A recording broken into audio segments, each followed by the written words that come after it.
प्रामाणिक समाधान। गुरुवर नमोस्तु। जब समय का निर्णय करता है तब गवाह और सबूत की जरूरत नहीं होती है, तो क्या समय के न्यायालय में किसी निर्दोष को सजा हो सकती है?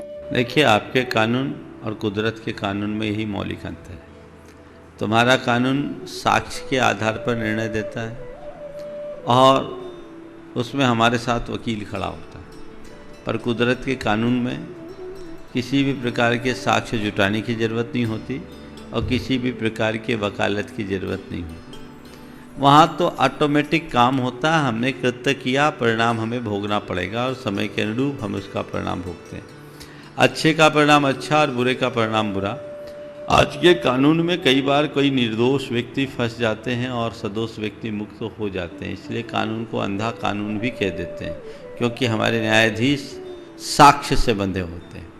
लेकिन कुदरत के कानून में ऐसा नहीं है। अगर तुमने अपराध किया है तो निश्चयतः दंडित होगे, तुमने पाप किया है तो उसे भोगना पड़ेगा, और तुमने धर्म किया है तो तुम्हें कोई भी दंडित नहीं कर सकता, पतित नहीं कर सकता। इसलिए हम कुदरत के कानून पर विश्वास करें और अपनी प्रवृत्तियों के। गुरुवर नमोस्तु।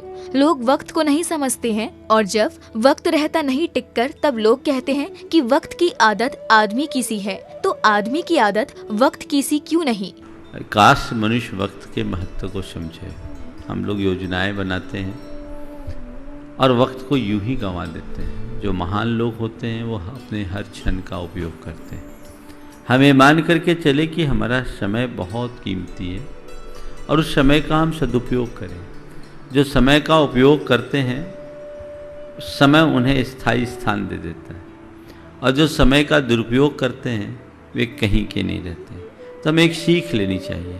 वक्त की आदत आदमी की सी है, ये जिनने कहा है या जो लोग ऐसा कहते हैं उनका अपना दृष्टिकोण है। लेकिन मैं ये कहूँगा कि आदमी यदि वक्त के अनुरूप अपने आप को ढालने में समर्थ हो जाए तो आदमी जगत पूज्य बन जाएगा, उसे कुछ कहने की जरूरत नहीं पड़ेगी। गुरुवर नमोस्तु। हम जिस नेता या पार्टी को वोट देते हैं और वह बहुमत के साथ सत्ता में आते ही गलत कार्य करता है, तो इसमें हमें कितना पाप लगेगा? अगर आपने नेता को ये सोच करके वोट दिया है कि तुम अच्छा बुरा जो करो मेरा समर्थन है, तो पाप लगेगा। और यदि आपने नेता को केवल ये सोच करके वोट दिया है कि ये नेता अच्छा कार्य करेगा, तो आपको कोई पाप नहीं लगेगा। तो हम नेता, उसकी पार्टी, उसकी नीति सबको सामने देख कर रखें और मत देते समय अपना ये पक्का मन प्रकट कर ले कि मैं देश को सुंदर बनाने के लिए अपने मत का प्रयोग कर रहा हूँ, पाप करने के लिए नहीं। तो आप बच जाएं। गुरुवर नमोस्तु। शरीर आत्मा अलग अलग है और मरणोपरांत शरीर जलकर राख और आत्मा अजर अमर होती है, तो इन दोनों में स्वर्ग का सुख और नरक का दुख किसको मिलता है? नरक जाने वाला और स्वर्ग जाने की बात जो पूछ रहा है वो कौन पूछ रहा है? शरीर की आत्मा। समझ गए? जिसके मन में ये सवाल उठ रहा है ना, उसी को सुख भोगना पड़ता है, उसी को दुख भोगना पड़ता है। एक बात समझने की, प्राय लोग आत्मा के स्वरूप को समझकर एक भ्रम में जीते हैं कि आत्मा कर्म का फल नहीं भोगता। ऐसा एकांत नहीं। स्वरूपतः आत्मा कर्म से असंबद्ध है, लेकिन अनादिकालिक कर्म के संस्कार से बंधा होने के कारण हमारी संसारी आत्मा अभी कर्म संबद्ध है और हम सुख दुख का अनुभव कर रहे हैं। हाँ, लेकिन हम उस सुख दुख के अनुभव करने के लिए बाध्य नहीं हैं। यदि हम अपने अंदर के ज्ञान चेतना को जगा लें तो हम कर्मजन कष्टों को भोगते हुए भी उस पीड़ा से मुक्त हो सकते हैं। अज्ञानी सशरीर दशा में सुख दुख का अनुभव करता है और ज्ञानी अपने ज्ञान के बल पर कर्मजन सुख दुख को केवल जानता है। सुख दुख का अनुभव करना और सुख दुख को जानना, इसमें थोड़ा मौलिक अंतर है। समय सार का ये बहुत बड़ा रहस्य है, इसे समझिए। सामान्य रूप से स्वर्ग और नरक की बात है, उसे भोगने वाला ये चेतन है, जीव है। जड़ इनको नहीं भोगता और वो हमारी विकारी अवस्था है। लेकिन हम अपने जीवन में देखें, कर्म ने हमें कष्ट दिया, पीड़ा दिया, पर हम पीड़ित हों ये कोई ज़रूरी नहीं है। हो सकता है इस सभा में बैठे आप में से किसी का तेज सिर दर्द हो रहा होगा, किसी को हो तो नहीं रहा है, गर्मी प्रचंड है। मान लो किसी को हो, कभी हो सकता है, लेकिन जिस समय सिर दर्द हो और अभी आपका ध्यान इधर है, क्या सिर दर्द का अनुभव हो रहा है? क्या हुआ? सिर दर्द की घटना घट रही है, लेकिन आप उसका वेदन नहीं कर रहे हैं, अनुभव नहीं कर रहे हैं। क्यों? ध्यान इधर है, ध्यान मेरी तरफ है, इसलिए सिर दर्द की घटना घटते रहने के बाद भी आप उसका अनुभव नहीं कर रहे। इसी तरह ज्ञानी जीव, जिन्हें आत्मा और शरीर के भेद का स्पष्ट विज्ञान हो जाता है, उनके शरीर में कोई घटना घटती है तो वे अपनी श्रद्धा और धारणा के बल पर उसे केवल जानते हैं, अनुभव नहीं करते। उनका ध्यान उनकी आत्मा पर चला जाता है कि मेरी आत्मा तो को छू भी नहीं सकता। गज सुकुमार मुनिराज के सिर पर सिगड़ी जला दी गई। हमें तुम्हें दिख रहा था कि सिगड़ी जल रही है, कल्पना करो कितनी वेदना होगी, है ना? लेकिन उन्हें कोई वेदना नहीं हुई। क्यों? वे भी हमारी तरह दृष्टा बन गए। सिगड़ी जल रही है मुझ पर नहीं, किस पर? देह पर। मैं तो आत्मा हूं, मैं तो चेतन हूं, ये घटना शरीर के साथ जल रही है। ये अपने ज्ञान के बल पर उसे अपने आप को हटा लिया। तो क्या खेल हुआ? कर्म ने पीड़ा दिया, पर वो पीड़ित नहीं हुए, क्योंकि उनने ज्ञान का आलम्बन लिया। तो ज्ञान में बहुत बड़ी ताकत है। यदि आपके घट में वैसा ज्ञान प्रकट हो गया तो कर्म चाहे जैसा खेल खिलाए, आपका बाल बांका नहीं होगा। और यही अध्यात्म, यही सार है। कर्म का उदय आए, कर्म अपनी करामात दिखाए, खेल खिलाए, पर तुम खेल खेलो, उससे प्रभावित मत हो। इतना विवेक अपने अंदर जगा लो तो कर्म की ज्यादा मार नहीं पड़ सकती। गुरुवर नमोस्तु। कई लोगों के पास सब कुछ होते हुए भी उसका उपयोग नहीं कर पाते हैं, तो ऐसा कौन से कर्म के कारण होता है और हमें क्या प्रायश्चित करना चाहिए? सब कुछ होते हुए भी उपयोग नहीं कर पाना तीव्र अंतराय कर्म का उदय। भोगांतराय कर्म, उपभोगांतराय कर्म, लाभांतराय कर्म या दानांतराय कर्म, खासकर भोग और उपभोग अंतराय। बहुत सारे लोग हैं अकूत संपदा के धनी हैं, लेकिन कर नहीं पा रहे हैं। क्यों नहीं कर पा रहे हैं? शरीर में बीमारियां हैं। या कई लोग ऐसे हैं कि है सब कुछ पर दूसरों का नियंत्रण है। कई ऐसे हैं जिनके पास है सब कुछ पर समय नहीं है। तो ये अंतराय कर्म के तीव्रोदय से ऐसा होता है। आपने पूछा उससे बचने के लिए क्या करें? अंतराय कर्म को काटने का शास्त्रों में दो ही सशक्त उपाय है। जो लोग किसी भी प्रकार के अंतराय कर्म से प्रभावित हैं, इन दो बातों का ध्यान रखो। देव पूजन करो और पात्र दान करो। देव पूजन से भगवान का पूजन, अभिषेक नित्य करो। सुपात्र को दान दो, चतुर्विध संघ को दान दो। अगर आप ये दोनों करते हैं तो आपके अंतराय टलते हैं। और एक विशेष बात मैं आप सबके ध्यान के लिए कहूँगा। हमने 24 तीर्थंकरों के जीवन चरित्र को पढ़ा और उनके अतीत के जन्मों के जो 10 भवों की चर्चा है, उनमें मैंने बारीकी से ध्यान दिया। आप देखिएगा सभी तीर्थंकर भगवंतों ने अपने अतीत जन्मों में जब जब वो श्रावक अवस्था में रहे हैं, पात्र दान और देव पूजा में बढ़ चढ़ करके हिस्सा लिया है। यही उनको ऊंचा उठा है। तो ये श्रावक का धर्म है, हमेशा अपनाना चाहिए। गुरुवर नमोस्तु। पुण्य पाप की क्रियाएं कब और किन किन परिस्थितियों में हे हो जाती हैं? समझ की कमी, उसका एक कुपरिणाम। एक बार मैं स्वाध्याय कर रहा, समय सार का स्वाध्याय कर रहा। एक सज्जन आए, बोले महाराज क्या चल रहा है? मैंने कहा समय सार चल रहा है। कौन सा अधिकार है? मैंने कहा पुण्य पापाधिकार है। महाराज पुण्य पाप में क्या भेद है, क्या अंतर है? मैंने कहा पहला अंतर तो यही है कि एक में 2.5 अक्षर, एक में 2 अक्षर। पहला अंतर तो यही है, एक में 2.5 अक्षर, एक में 2 अक्षर। नहीं महाराज, निश्चय से। तो मैंने कहा निश्चय से पूछो तो निगोदिया जी और सिद्ध दोनों समान है, पर कल से तुम निगोदिया की मूर्ति मत बिठा लेना, है ना। सभ्य शुद्धा उसिद्ध नया, जो व्यवस्था जैसे है उसको वैसे समझो।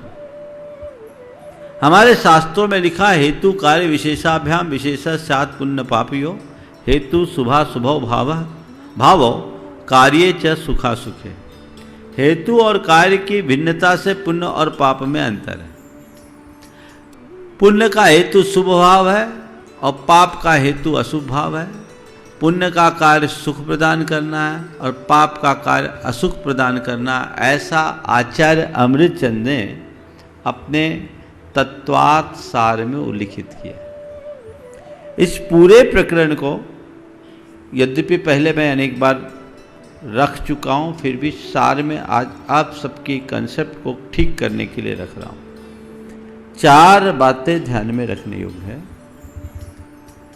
पुण्य पाप कर्म, पुण्य पाप बंध, पुण्य पाप क्रिया, पुण्य पाप फल। समझ गए? जहां तक पुण्य और पाप कर्म की बात है, कर्म सामान्य की दृष्टि से देखा जाए तो दोनों कर्म है।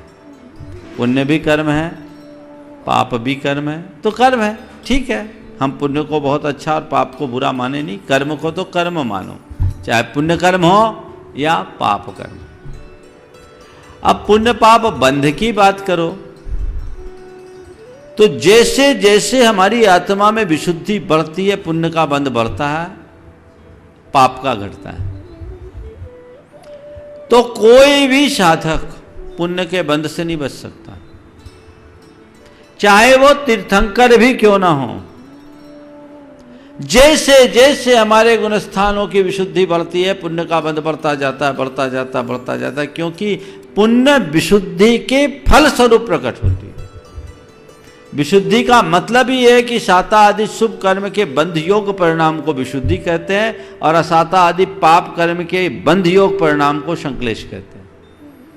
तो मेरी जितनी विशुद्धि बढ़ेगी उतना पुण्य बढ़ेगा और आत्मा का ऊर्ध्वारोहण उसकी विशुद्धि का परिणाम है।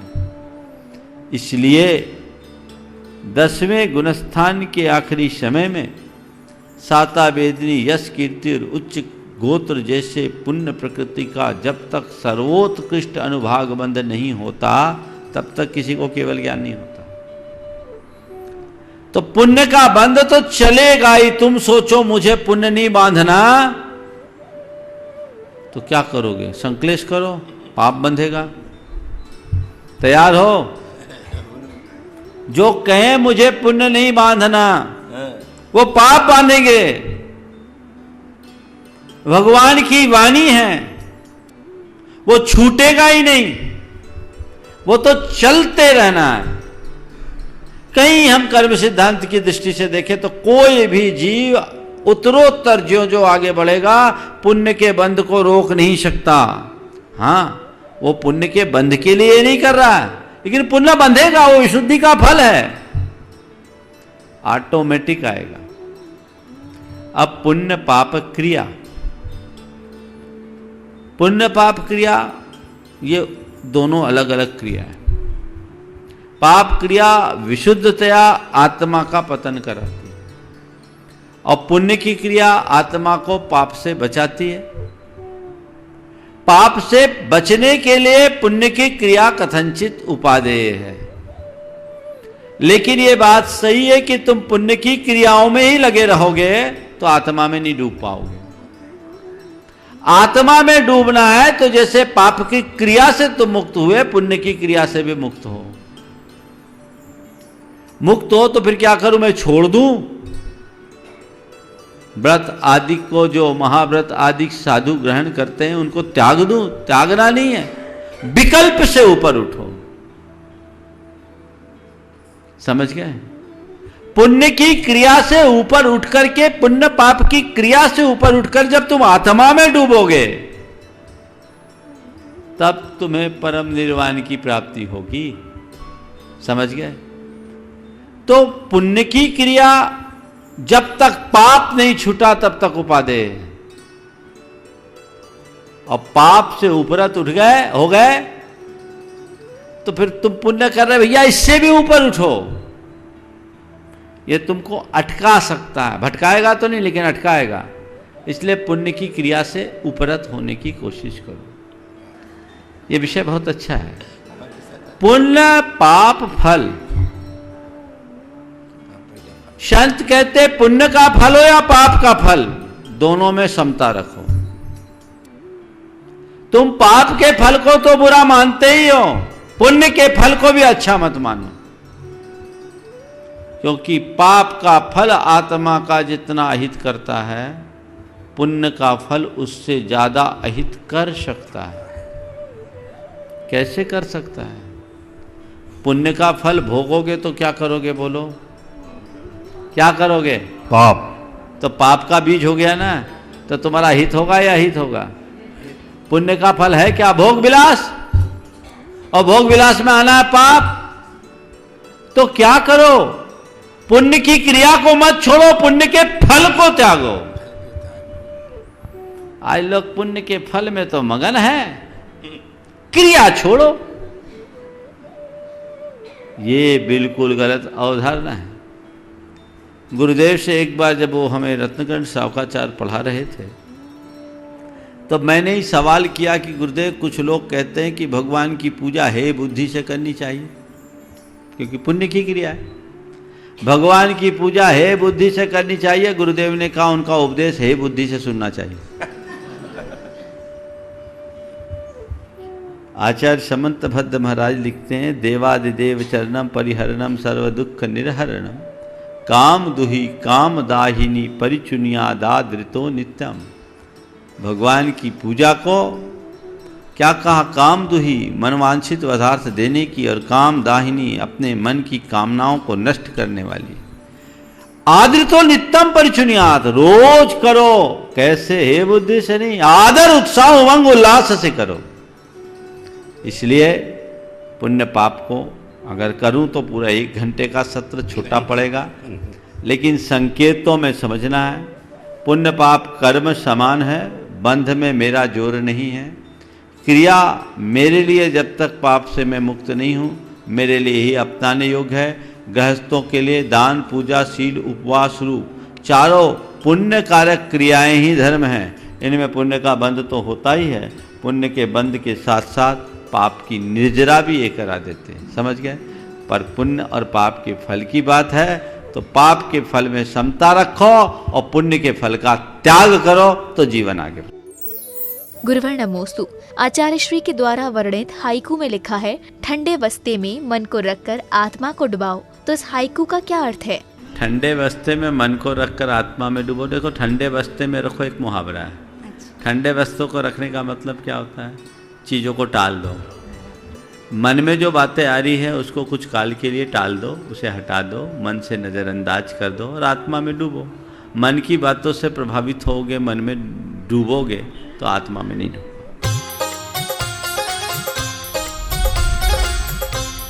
प्रामाणिक समाधान।